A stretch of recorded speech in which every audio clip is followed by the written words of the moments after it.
অভিযোগ হচ্ছে আজ বিগত কয়েক বছর ধরে উনি মিড ডে মিলের টাকা আত্মসাৎ করেছেন এবং আমরা আজকে যখন সবাই মিলে অভিভাবক বা এবং গ্রামবাসী সবাই মিলে যখন একসঙ্গে হলাম তখন আমাদেরকে বলছে যে আপনারা হাইকোর্টে যান, আপনারা সুপ্রিম কোর্টে যান, এইভাবে আমাদেরকে ধমকাধমকি করছে এবং কোনো রকম কোনো হিসাব দিতে উনি রাজি নন।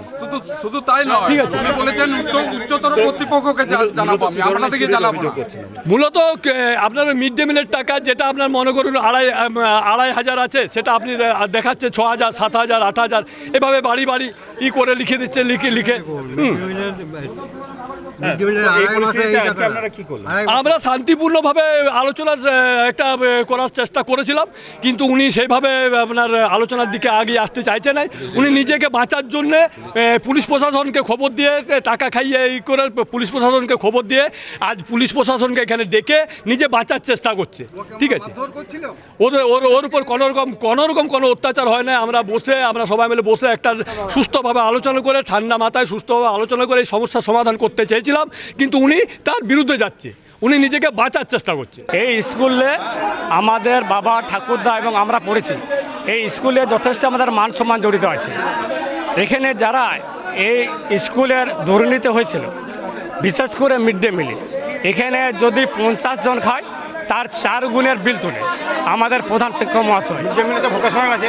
এখানের যে আমাদের অভিযোগকারীরা করেছিল যে স্কুলের এইরকম দুর্নীতি হচ্ছে, হেডমাস্টার মহাশয় তৎকালীন প্রশাসন তৃণমূলের প্রভাব খাটিয়ে থানায় নিয়ে যায়। এখানের মাস্টার মশাই এবং এখানে যারা ম্যানেজিং কমিটিতে ছিল এবং সেখানে প্রশাসন দিয়ে তাদেরকে হুমকি দেওয়া হয় এবং তাদেরকে যে গাঁজার কেস দেওয়া হবে, যদি তারা এই বিরুদ্ধে করে তাদের কিন্তু গাঁজার কেস দেওয়া হবে। এটা কিন্তু বারবার তাদেরকে থ্রেট দেয় এবং পুনরায় যারা মাস্টার মশাইরা গেছিলেন সেই মাস্টার মশাই দিকে তৃণমূল পার্টি অফিসে ডাকা হয়, তৃণমূল পার্টি অফিসে ডেকে তাদের যে পেনশন বন্ধ করে দেবে এটাও তাদের হুমকি দেওয়া হয়।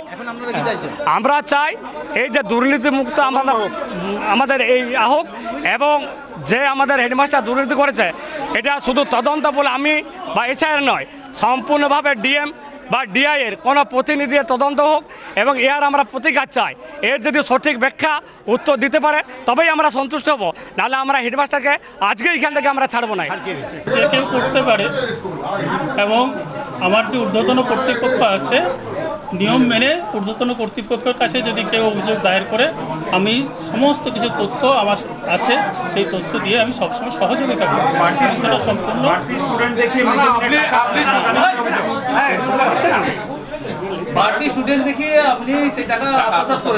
না, এটা নয়।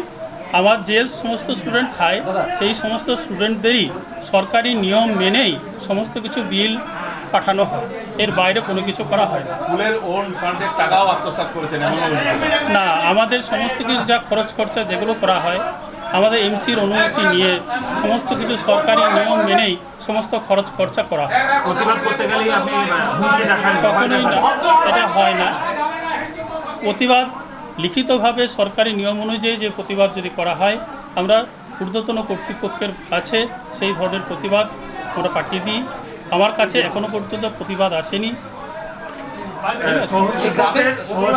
তৃণমূল কার্যালয়ে ডেকে নিয়ে গিয়ে হুমকি দেওয়া হয়েছে না, এটা সম্পূর্ণ এটা এই সম্পর্কে আমি কিছু বলতে পারবো না, কারণ এটা আমি করি। তাহলে অভিভাবকরা হঠাৎ করে আজকে ক্ষিপ্ত হলো কেন? সেটা এই অভিভাবকদের সেন্টিমেন্ট সম্পর্কে আমার পক্ষে বলা সম্ভব নয়। তবে অভিভাবকদের যদি কোনো কিছু অভিযোগ থাকে তারা সরাসরি সরকারি নিয়ম মেনে লিখিতভাবে শান্তিপূর্ণভাবে যদি দেয় আমি সর্বতভাবে সেগুলো সহযোগিতা করি। শাসক দলের মদতে দীর্ঘদিন